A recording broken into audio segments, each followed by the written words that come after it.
வேறு பகுதிகளுக்கு செல்ல வேண்டும் அல்லது ஒரு சொந்த கிராமங்களுக்கு, ஊர்களுக்கு, மாவட்டங்களுக்கு செல்ல வேண்டும்.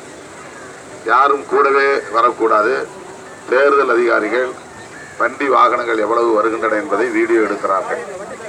எல்லாம் வேட்பாளர் கணக்கிலே சேரும். அடுத்து பொதுமக்களிடத்திலே வாக்கு கேட்க செல்லுகிற போது இப்படி கூட்டமாக போகக்கூடாது.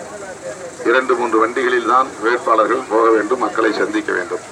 இதெல்லாம் அடிப்படையான செய்திகள். எனக்கு நீங்கள் நல்லது செய்ய விரும்பினால் நான் சொல்வதை கேட்டு எல்லோரும் இந்த புள்ளியிலிருந்து பிரிந்து செல்லுங்கள். பின்னாலேயே வர்றது எந்த வகையிலும் நல்ல காரியம் அல்ல.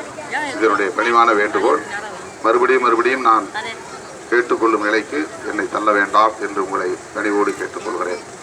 வாக்காளர் பொதுமக்களே, நடைபெறவுள்ள இந்த நாடாளுமன்ற பொதுத் தேர்தல் வழக்கமான ஒரு தேர்தல் அல்ல. நரேந்திர மோடியின் நாசகார ஆட்சியை வீழ்த்த வேண்டும், அவரை வீட்டுக்கு அனுப்ப வேண்டும், அந்த ஆட்சியை விரட்டியடிக்க வேண்டும் என்கிற நோக்கத்தில் ராகுல் காந்தி அவர்களும் நம்முடைய தமிழக முதல்வர் அண்ணன் தளபதி அவர்களும் தேர்தல் வியூகத்தை அமைத்து களமாடி வருகிறார்கள். இன்று அகில இந்திய அளவிலேயே எல்லோராலும் உற்று நோக்க